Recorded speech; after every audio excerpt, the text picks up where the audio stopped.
طيب هذا من السؤال في هاشتاج دورينا غير حسين عبد الغني يقول سؤال للجميع: هل يستطيع الاتحاد بهذا التشكيل الحصول على بطولات وخاصة يحقق نتائج بكأس العالم للأندية؟ شوف كأس العالم للأندية هذه حالة خاصة، وصول النهائي. لأنه لا يعني أنا أقصد لأنه كل مباراة ولها ظروفها ما حتكون مختلفة. بالنسبة للدوري لا حيكون منافس الاتحاد، ما فيها كلام.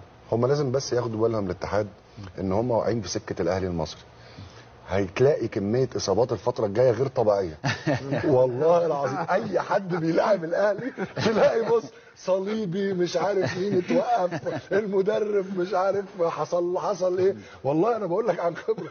الاتحاد الفتره اللي جايه لازم يقروا قرآن ويخلوا بالهم كويس جدا، يخلوا بالهم من اللعيبه، لانه والله العظيم اي فرقه بتروح للاهلي المصري بص تلاقي احنا في نهائي افريقيا 2020 2 لعيبه اهم لعيبه في الفرقه، الونش وعبد الله جمعه الباك ليفت، الاثنين بوزيتيف كورونا، وقبليها مش عارف مين خلفيه والثاني كذا. خلوا بالكم، انا بقول لكم بحذركم. عندي اكثر من لاعب امام الاهلي المصري، محمد نور. خلوا بالكم والله. لعبت امام الاهلي المصري انت في كاس العالم. ايوه تصير المشاكل نتكلم خلي بالك. شوف يعني انت لو تتكلم على الفتره هذيك، يعني الاهلي المصري اللي لعبنا كذا مباراه لعبنا ضد الاهلي المصري والحمد لله كلها كسبناها.